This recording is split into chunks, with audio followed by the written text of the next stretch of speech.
एक शांत रात में एक ऑयल टैंकर का लंगर ब्लैक थॉर्न नामक डूबते तटरक्षक जहाज के किनारे में फंस जाता है। सिर्फ 3 मिनट में 23 आदमी मारे जाते हैं। 28 जनवरी 1980 को शाम 6:04 पर US Coast Guard Blackthorn Tampa Bay के गल्फ टैंपा ड्राई डॉक से रवाना होता है। Blackthorn lieutenant commander George Sippel के नेतृत्व में बंधन खोलता है। उसी दिन क्रू ने जहाज को 2 घंटे की समुद्री परीक्षण यात्रा पर ले गया।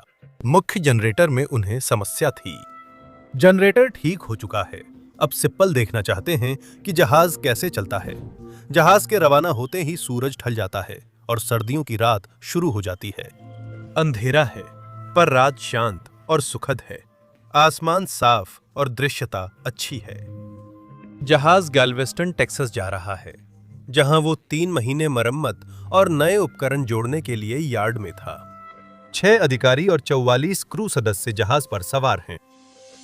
1943 में पहली बार लॉन्च किया गया ब्लैक थॉर्न संयुक्त राज्य तटरक्षक बल का एक कटर है, जिसे डुलुथ मिनेसोटा की marine iron and ship building company ने बनाया था।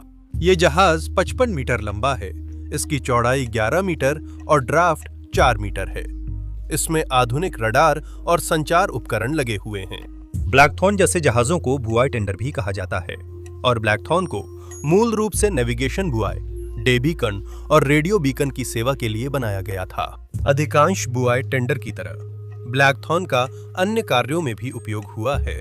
40 साल की सेवा में इस जहाज ने ग्रेट लेक्स में आइस ब्रेकर और बचाव कार्य किए, जैसे विमान दुर्घटना में बचे लोगों की तलाश। नेशनल एयरलाइंस फ्लाइट 470, जो तेज अशांति का सामना करने के बाद मैक्सिको की खाड़ी में दुर्घटनाग्रस्त हो गई थी। इसने संकट में फंसे जहाजों की मदद की है और मिसिसिपी नदी में कोहरे के दौरान एसओ ग्रीन्सबरो व एसओ स्वेस की टक्कर के बाद बचे लोगों की तलाश भी की है।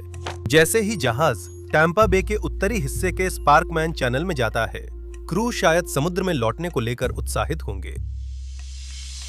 अब कमान नए कप्तान जॉर्ज सिपल के पास है, जो करीब 5 साल बाद समुद्र में जहाज की कमान संभाल रहे हैं।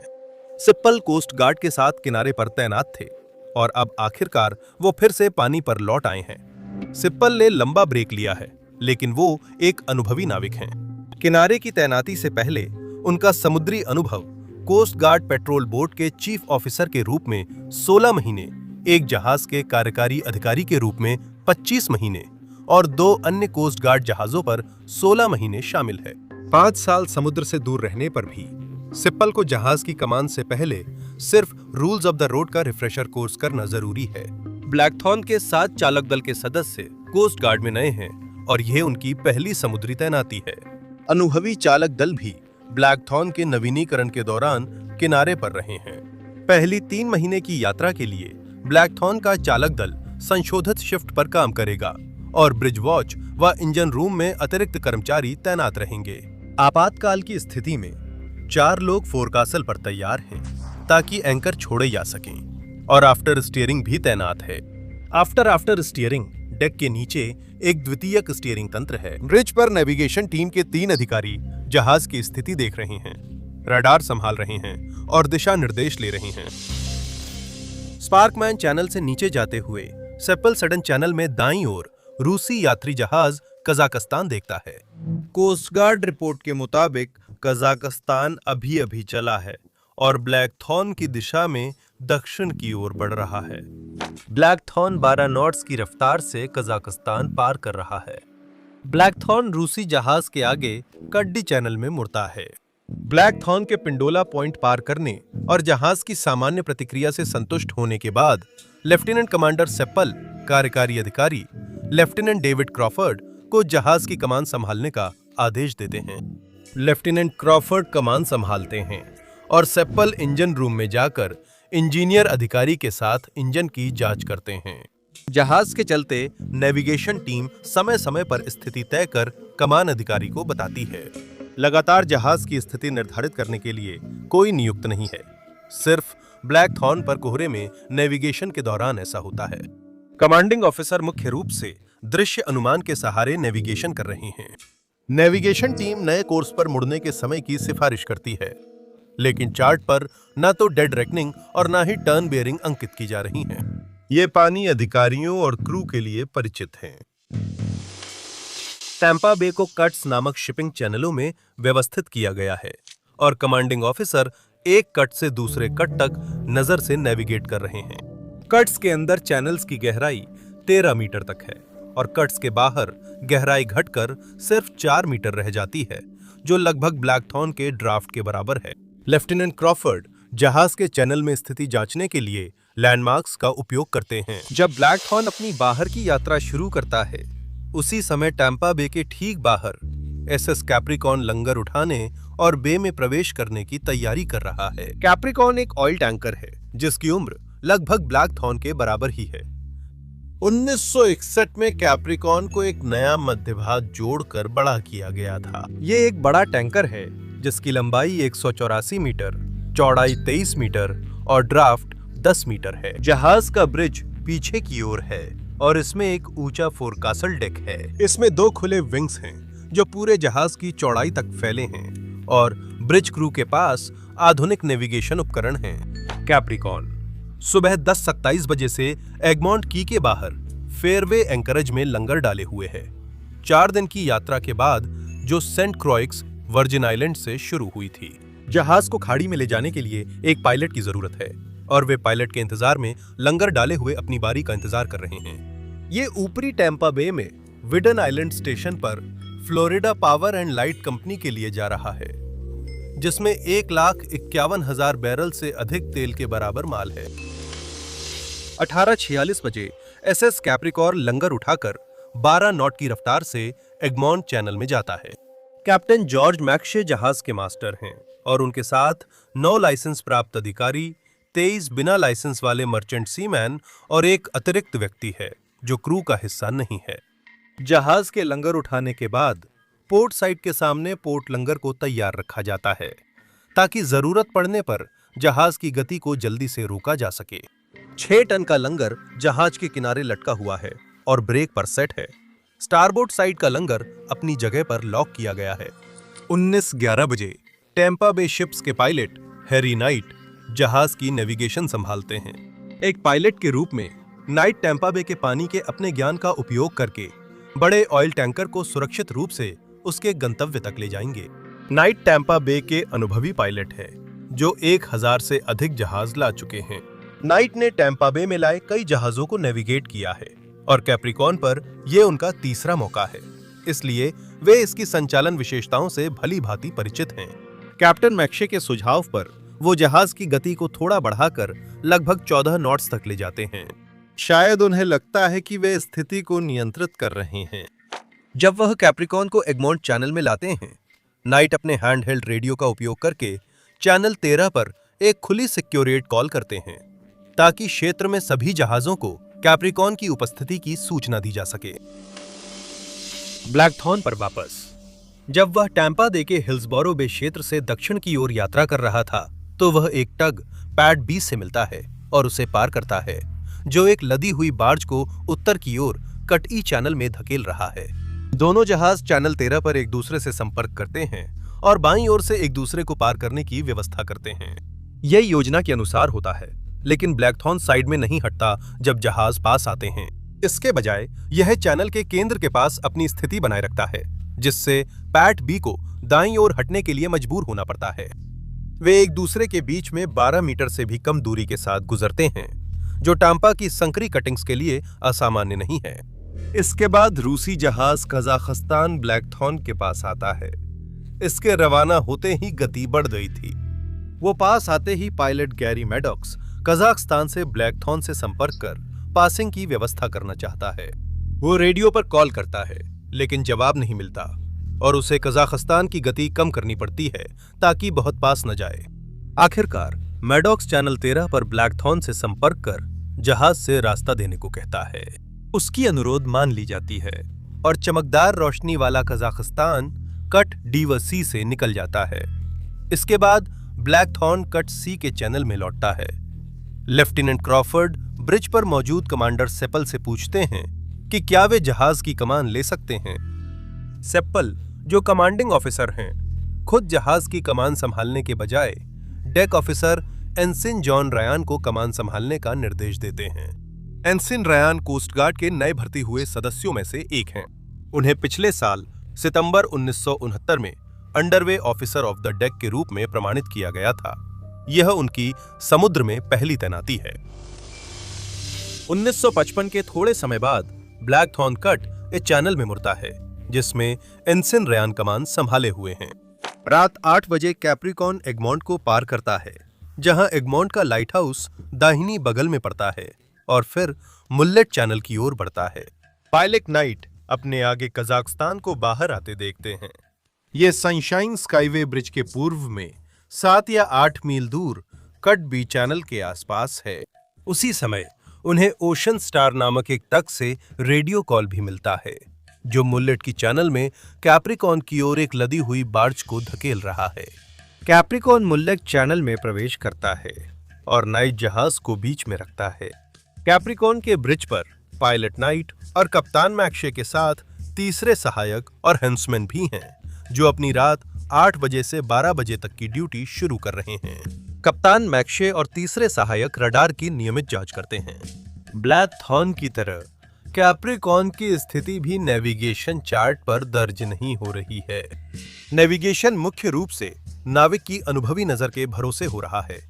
पायलट पानी और स्थानों को जानता है। रात 8 बजे साधारण नाविक ओबॉयल जहाज की नोक पर तैनात निगरानी कर्मी की जगह लेता है। वो अकेले काम करता है। उसके पास दूरबीन होती है। उसके निर्देश हैं कि केवल कम रोशनी वाले या असामान्य जहाजों की ही सूचना दे। इसका उद्देश्य ये है कि ब्रिज पर सामान्य कॉल्स की बाढ़ न आ जाए।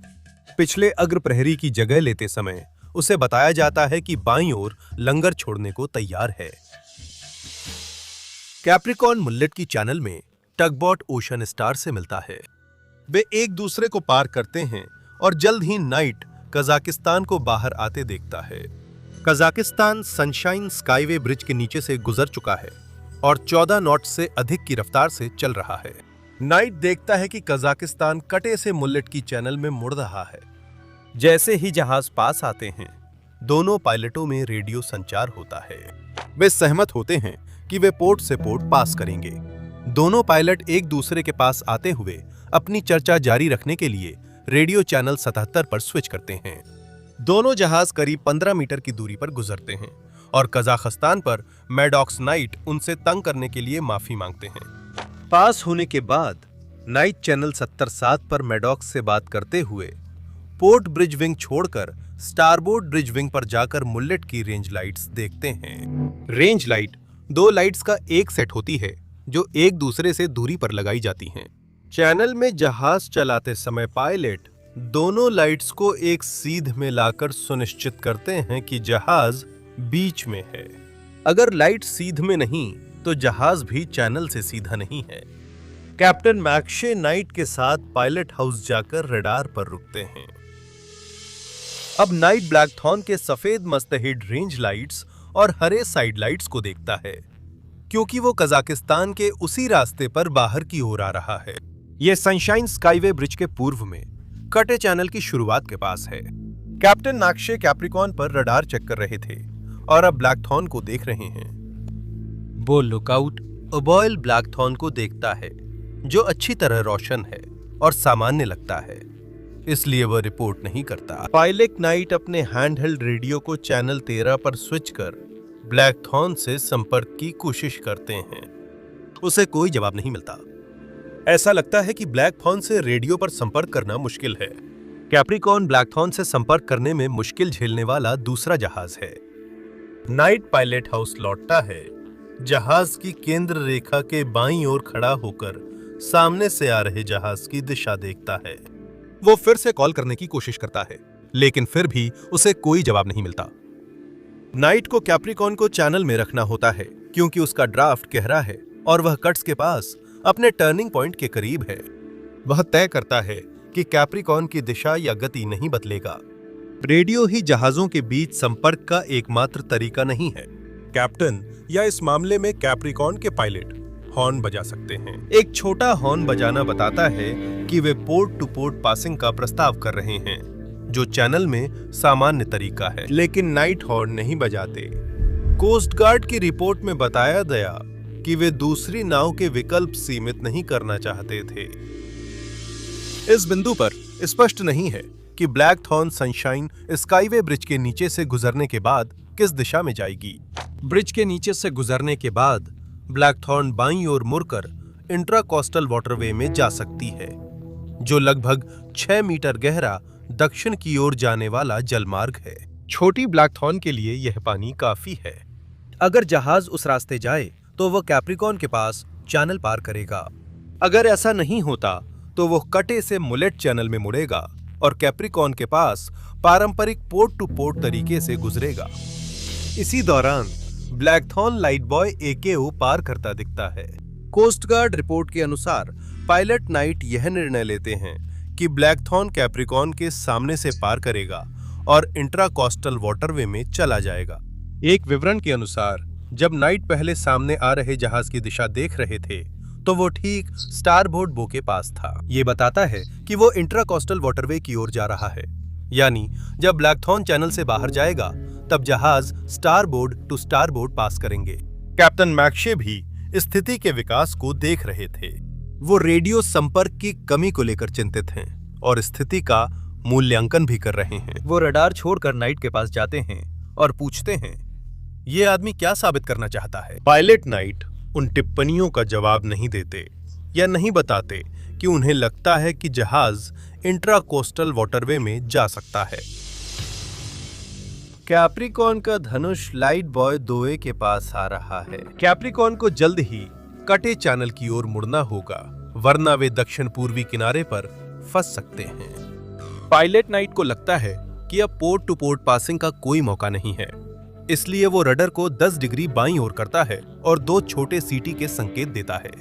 यह समुद्री संकेत है जो बताता है कि वो ब्लैकथॉर्न को स्टारबोर्ड टू स्टारबोर्ड पास करेगा। कैप्टन मैक्शे भी नाइट की तरह इसी निष्कर्ष पर पहुंचे हैं, लेकिन ब्लैकथॉर्न की गतिविधियों पर उनका निर्णय स्पष्ट नहीं है। वे पायलट की कार्रवाई पर आपत्ति नहीं करते। कैप्रिकॉर्न के बो पर ओबॉयल ब्लैकथॉर्न की सूचना ब्रिज को देने ही वाले थे, तभी उन्हें पीछे से एयर विसल की 2 सीटी सुनाई देती है। उन्हें पता है कि ब्रिज पर लोग जहाज देख चुके हैं, इसलिए वो कॉल नहीं करते। ब्लैकथॉर्न न अपने हॉर्न से और न रेडियो से जवाब देता है। जैसे ही ब्लैकथॉर्न सनशाइन स्काईवे ब्रिज के करीब पहुंचता है, लेफ्टिनेंट क्रॉफर्ड नीचे से वापस ब्रिज पर आ जाते हैं। वो पोर्ट ब्रिज विंग पर लेफ्टिनेंट कमांडर सेपल और एनसाइन रयान के साथ हैं। रयान ब्लैकथॉर्न को सनशाइन स्काईवे ब्रिज के नीचे ले जाते हैं, ठीक हरे नेविगेशन लाइट के दाईं ओर, जो ब्रिज के नीचे कटे चैनल की केंद्र रेखा को चिन्हित करने के लिए स्थित है। लेफ्टिनेंट कमांडर सेप्पल फिर पायलट हाउस के अंदर जाते हैं, रडार देखते हैं और मुल्लेट की चैनल बॉय 15 के पूर्व में एक बड़ा रडार संपर्क देखते हैं। वे आगे देखते हैं और कजाकिस्तान की तेज रोशनी उसी दिशा में देखते हैं जहां रडार संपर्क था। कोस्ट गार्ड की रिपोर्ट से लगता है कि उन्हें रडार संपर्क कजाकिस्तान ही लगा।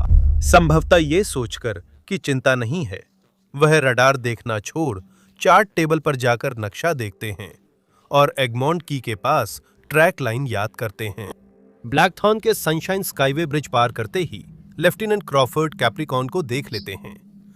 वे एनसिन रयान से पूछते हैं कि क्या उन्होंने कजाकिस्तान के उसी इलाके में मलेट की चैनल में ठीक आगे किसी जहाज से रेडियो पर बात की है। रयान कहते हैं कि उन्होंने नहीं किया और लेफ्टिनेंट क्रॉफर्ड से चैनल 13 पर आने वाले जहाज से संपर्क करने को कहते हैं, ताकि रयान उसकी गतिविधियों पर नजर रखने पर ध्यान दे सकें। लेफ्टिनेंट क्रॉफर्ड जहाज को रेडियो पर बुलाते हैं और कोस्ट गार्ड की रिपोर्ट के अनुसार उन्हें अस्पष्ट जवाब मिलता है। फिर सुनाई देता है, एंकरेज से बाहर आ रहे हैं, आपके रास्ते में नहीं होंगे। लेफ्टिनेंट क्रॉफर्ड ने गवाही दी कि lieutenant commander sepal chart table पर उन्हें रोजर कहने का आदेश देते हैं ताकि ट्रांसमिशन की पुष्टि हो सके। लेफ्टिनेंट कमांडर सेपल ने आदेश देने से इनकार किया और कोई अन्य गवाह इस बातचीत को याद नहीं करता। लेफ्टिनेंट कमांडर सेपल क्रॉफर्ड की गई रेडियो कॉल रेडियो पर सुनते हैं और उन्हें कजाकिस्तान के अलावा एक और जहाज की मौजूदगी का पता चलता है। कोस्ट गार्ड की रिपोर्ट के अनुसार क्रॉफर्ड ने ओशन स्टार और कजाकिस्तान के बीच बातचीत को गलती से अपनी कैप्रिकॉर्न को की गई कॉल समझ लिया। ओशन स्टार कजाकिस्तान पर पायलट मैडॉक्स को बता रहा है कि वो चैनल पार कर एगमोंट के पूर्व में एंकरेज में जाएगा और रास्ता छोड़ देगा ताकि समुद्र में जगह बनी रहे। ब्लैकथॉर्न पर एनसाइन रेयान सामने वाले जहाज की दिशा मापते हैं। वो रडार जांचते हैं। फिर वे सामने आ रहे जहाज की दिशा मापते हैं और तय करते हैं कि वो दाईं से बाईं ओर जा रहा है। फिर वह मुड़ते हैं और उनके पीछे कटे रेंज लाइट की दिशा मापते हैं। ये वही दिशा है जो उन्होंने पहले मापी थी। ये पुष्टि करता है कि ब्लैकथॉर्न सीधी रेखा में चल रहा है और कैप्रिकॉर्न उनके सामने दाएं से बाएं की ओर जा रहा है। एनसाइन रायन को लेफ्टिनेंट क्रॉफर्ड से कोई सूचना नहीं मिली। वे मानते हैं कि उन्होंने पोर्ट पास की व्यवस्था कर ली है। रायन ब्लैकथॉर्न को दाईं ओर घुमाकर मुलर की चैनल में ले जाने का फैसला करते हैं। वे सामने आ रहे जहाज को जगह देने जल्दी मोड़ते हैं। वो हेल्म्समैन को 263 डिग्री दाईं ओर मुलर की चैनल के लिए मोड़ने का आदेश देते हैं। रायन समुद्री नियमों के अनुसार छोटी सीटी नहीं बजाते, जिससे पोर्ट से पोर्ट पास करने का संकेत मिलता है। कोस्ट गार्ड की रिपोर्ट से लगता है कि ब्लैकथॉर्न पर अनलिखित नीति है कि अगर रेडियो से पासिंग की सहमति हो जाए तो सीटी नहीं बजाई जाती। इसका तर्क यह है कि सीटी बजाने से क्षेत्र में मौजूद अन्य जहाजों को भ्रमित किया जा सकता है। ब्लैकथॉर्न कैप्रिकॉर्न के मुड़ने के 5-10 सेकंड बाद ही मुड़ता है। फिर कैप्रिकॉर्न पायलट नाइट राइडर को 20 डिग्री बाएं मुड़ने का आदेश देता है।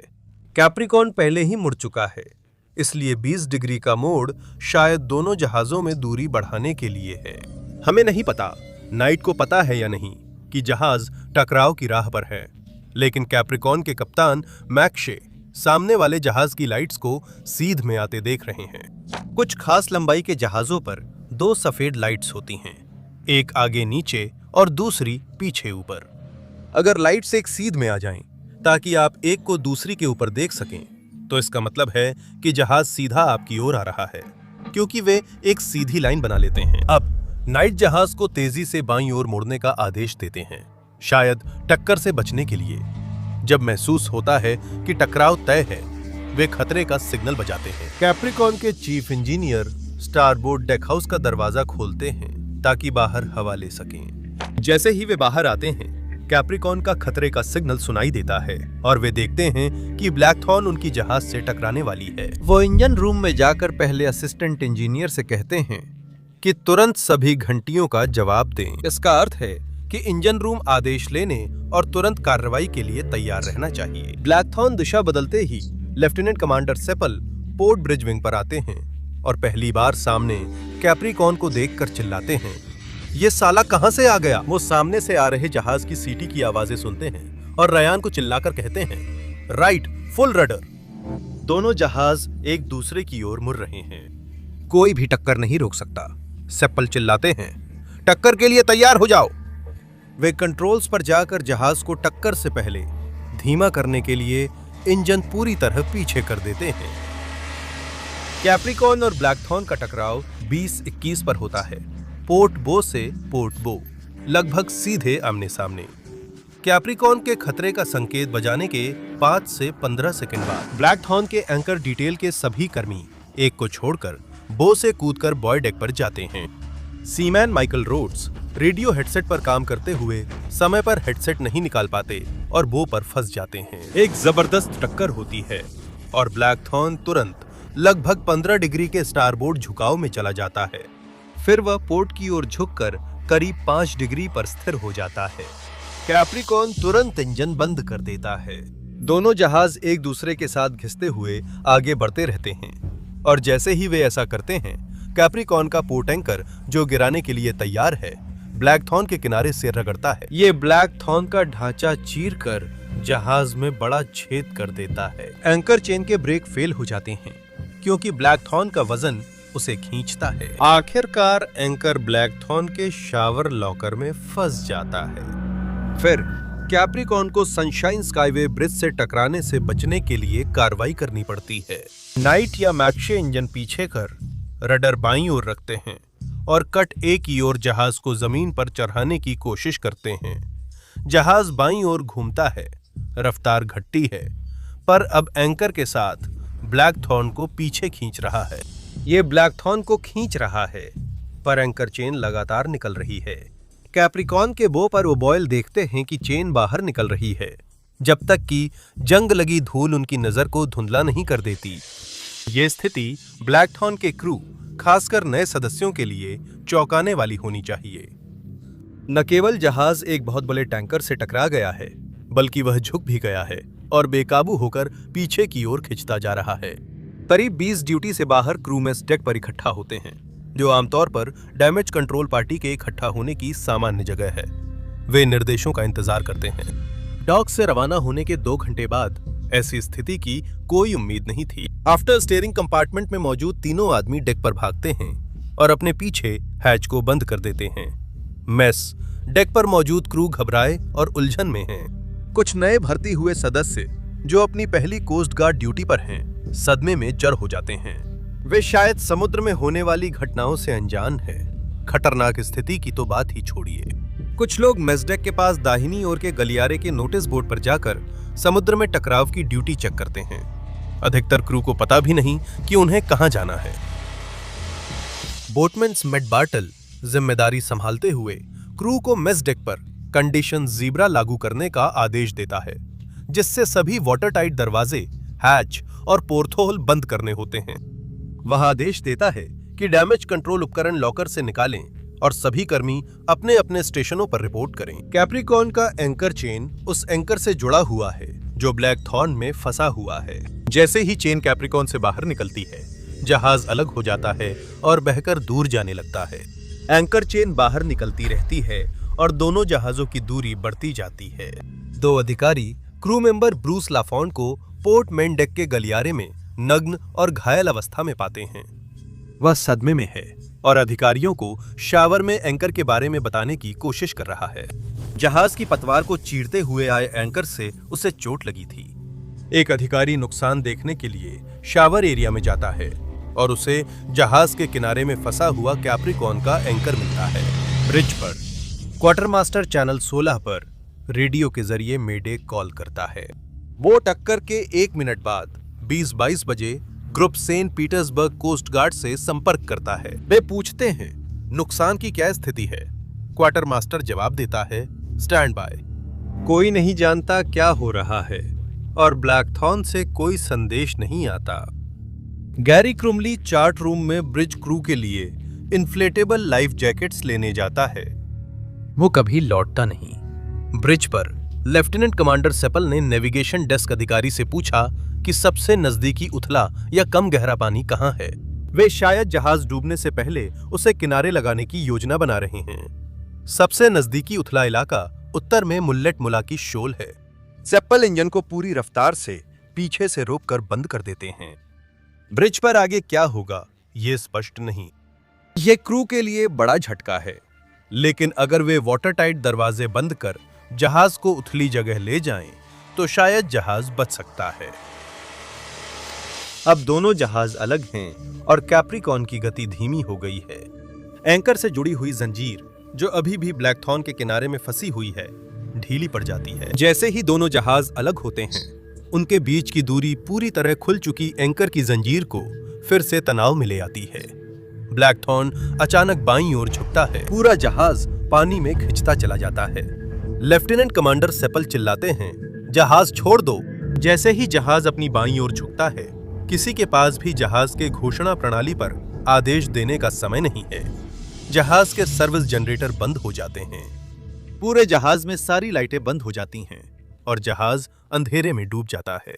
मेसडेक पर क्रू सभी दिशाओं में बिखर जाते हैं। बार्टल स्टारबोर्ड लाइफ बोट तक पहुंचने की कोशिश करता है ताकि उसे जहाज के किनारे से नीचे उतार सके, पर वहां पहुंचने तक ब्लैकथॉर्न इतनी झुक जाती है कि लाइफ बोट लॉन्च नहीं हो पाती। मैं शायद पहले ही पानी में हूं या जहाज का कोण इसे मुश्किल बना रहा है। मैं ठीक से नहीं कह सकता। कई लोग जो जहाज के स्टारबोर्ड साइड तक पहुंच गए हैं, वे जहाज के ढांचे के ऊपर से चढ़कर कील पर पहुंच जाते हैं। जैसे ही जहाज उल्टा हो जाता है, एक रेडियो अधिकारी हेडफोन से फंस जाता है और जहाज पलटते ही पानी में घसीट जाता है। वह पानी के नीचे खींच लिया जाता है, लेकिन वह हेडसेट की पट्टी काटने में कामयाब हो जाता है, खुद को आजाद कर लेता है और सतह तक पहुंच जाता है। नाविक प्रशिक्षु विलियम फ्लोरेस पानी में लोगों को लाइफ जैकेट देने की कोशिश करता है। वो कोस्ट गार्ड बूट कैंप से सिर्फ 1 साल पहले ही निकला है, लेकिन जहाज छोड़ने के बजाय वो लाइफ जैकेट लॉकर के पास जाता है और क्रू के लिए लाइफ जैकेट निकालना शुरू कर देता है। संभवतः यह देखकर कि जहाज डूब रहा है, वह अपनी बेल्ट से लाइफ जैकेट हैच को खुला भी बांध देता है और इससे जहाज डूबने के बाद लाइफ जैकेट्स बाहर तैरने लगती हैं। ब्लैकथॉर्न के डूबने के समय वह अपनी पोस्ट पर है। इस बीच जहाज के लगभग 20 क्रू मेंबर नीचे डेक पर या मेस डेक के पास हैं। ब्लैकथॉर्न तेजी से पलट रहा है। अंदर लोग फंसे हैं। सीमैन अप्रेंटिस माइकल ग्रे और सीमैन रोड्स मेस डेक पर मौजूद क्रू के 2 सदस्य हैं। सीमैन रोड्स पोर्ट बल्कहेड पर खड़े होते हैं और 130 पाउंड का वाटर टाइट दरवाजा अपने सिर के ऊपर खोलकर पकड़ लेते हैं, जिससे उनके 2 साथी बाहर निकल जाते हैं। दरवाजे से पानी आते ही वे खुद भी बाहर चले जाते हैं। जहाज का टेक्नीशियन बर्थिंग क्वार्टर में फंसे क्रू को ढूंढ रहा होता है। तभी जहाज एक ओर झुक जाता है। जैसे ही पानी रास्ते में बहकर बर्थिंग क्वार्टर में भरता है, वह स्टारबोर्ड सीढ़ी से जद्दोजहद करते हुए ऊपर चढ़ता है। वह सीढ़ी के ऊपर पहुंचता है, बाहर निकलता है और फिर पानी का बहाव उसे उल्टे मेसडेक में बहा ले जाता है। वह स्टारबोर्ड वाटरटाइट दरवाजे से बॉय डेक तक तैरकर बच निकलता है। मेसडेक में अधिकतर क्रू अभी भी फंसे हैं और बाहर निकलने का रास्ता नहीं मिल रहा। जैसे ही जहाज पलटता है, सीमैन अप्रेंटिस वॉरेन ब्रेवर मेसडेक पर एक स्कटल के जरिए इंजन रूम में चढ़ जाते हैं। वो टॉर्च से स्कटल के नीचे रोशनी डालते हैं और चिल्लाते हैं, मैंने बाहर निकलने का रास्ता ढूंढ लिया है, मैंने बाहर निकलने का रास्ता ढूंढ लिया है। अन्य क्रू सदस्य जो अब भी अंधेरे और पानी से भरते मेसडेक में फंसे हैं, उसकी और स्कटल की ओर दौड़ते हैं। वे स्कटल के जरिए इंजन रूम में चढ़ना शुरू कर देते हैं। सीमैन अप्रेंटिस ग्रे जो मेसडेक पर है, मानता है कि इंजन रूम से बाहर नहीं निकला जा सकता। वो 2 क्रू सदस्यों को ब्रेवर और बाकी के पीछे न जाने के लिए मना लेता है और उन्हें पानी के नीचे स्टारबोर्ड दरवाजे से बॉय डेक तक ले जाता है। जैसे ही वे मेस डेक से बाहर निकलते हैं, तीनों आदमी अलग हो जाते हैं।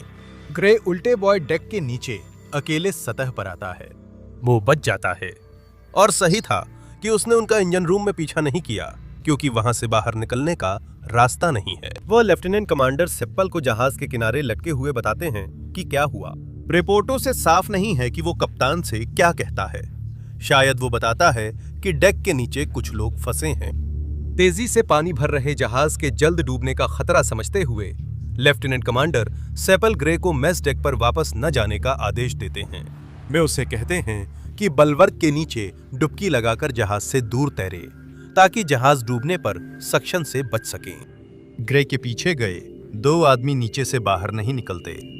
गोताखोरों को बाद में एक आदमी की लाश बॉय डेक पर बल्कहेड और उपकरणों के बीच फंसी मिलती है। दूसरे आदमी के साथ क्या हुआ साफ नहीं है। पानी में ब्लैकथॉर्न के कई क्रू सदस्य जहाज के बगल में तैरते क्वार्टर डेक शैक के पास इकट्ठा हुए हैं। चीफ वारंट ऑफिसर मिलर उन्हें संगठित करने की कोशिश करते हैं। वो उन अन्य लोगों को आदेश देते हैं जो उल्टे जहाज पर बैठे हैं कि वे पानी में उतरें और अपने लाइफ जैकेट पहनें। वो शायद उम्मीद कर रहे हैं कि ब्लैकथॉर्न डूब जाएगा। वो चाहते हैं कि जहाज के पलटने या झुकने की स्थिति में लोग खतरे से दूर रहें। वह आदेश देते हैं कि सभी बचाव के इंतजार में क्वार्टर डेक शैक के पास इकट्ठा हो। टेक्नीशियन नाइजल और petty officer Clutter chief warrant officer Jack Roberts को क्वार्टर डेक शैक में लाते हैं।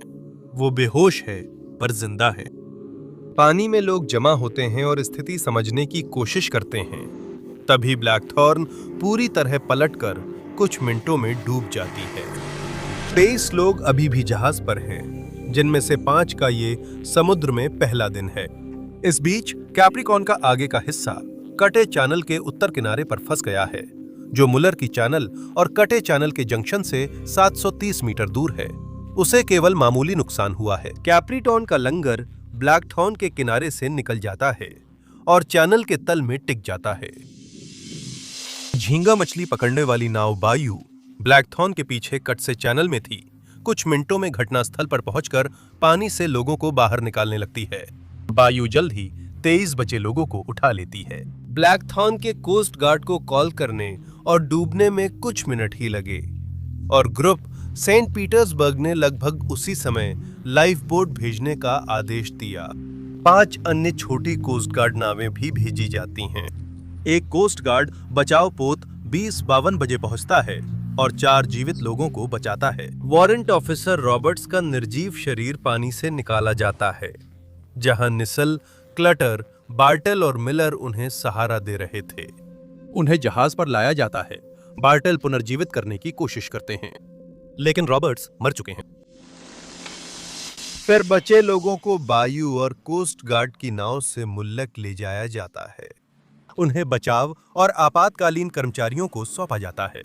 कैप्रिकॉन की लाइफ बोट ने 2 कोस्ट गार्ड हेलीकॉप्टरों के साथ 2 घंटे तक इलाके में खोज की। एकर्ट कॉलेज की सिविलियन डाइवर्स टीमें दुर्घटना के 2 घंटे बाद पहुंचती हैं और ब्लैकथॉर्न के पास बचे लोगों की तलाश में गोता लगाती हैं। संभवतः धाराओं से बाधित होकर वे डूबी हुई जहाज के अंदर नहीं जा पाते। उन्हें कोई जीवित नहीं मिलता। Coastal diving and marine construction Tampa के हार्ड हैट डाइवर्स अगले दिन सुबह 5 बजे पहुंचते हैं। वे सुनते हैं कि मलबा जहाज के अंदर की दीवार से टकरा रहा है। जब जहाज लहरों के कारण हिलता है, जिससे पता चलता है कि वो पानी से भरा हुआ है। जहाज पर या उसके आसपास 3 शव बरामद किए जाते हैं। कोई एयर पॉकेट या जीवित व्यक्ति नहीं मिला। स्कूबा गोताखोर 29 जनवरी को घटना के 1 दिन बाद ब्लैकथॉर्न के बुई डेक से 2 और शव बरामद करते हैं। उनमें से एक शव ब्रूस लाफोंड का है, जिसे शावर लॉकर में एंकर से चोट लगी थी। कोस्ट गार्ड की जीवितों की खोज 30 जनवरी को खत्म होती है। 3, 5 और 6 फरवरी को दुर्घटना स्थल से 5 मील के दायरे में अलग अलग शव मिले। 19 फरवरी को ब्लैकथॉर्न को चैनल के तल से ऊपर उठाया गया। डूबे जहाज के अंदर से 14 शव बरामद किए गए। उनमें से 13 शव जहाज के इंजन रूम में पाए गए। ब्लैकथॉर्न को बचाया नहीं जा सका। इसे मैक्सिको की खाड़ी में तट से 20 मील दूर ले जाया गया, जहां वह कृत्रिम रीफ के रूप में डूब गया। 23 लोगों की मौत हुई। फ्लोरेस, जिन्होंने अपनी बेल्ट से लाइफ जैकेट हैच को खुला बांध कर रखा था, जहाज डूबने पर उसी के साथ डूब गए। टक्कर के 20 साल बाद फ्लोरेस को मरणोपरांत कोस्ट गार्ड मेडल से सम्मानित किया गया, जो शांति काल में वीरता के लिए कोस्ट गार्ड का सर्वोच्च पुरस्कार है।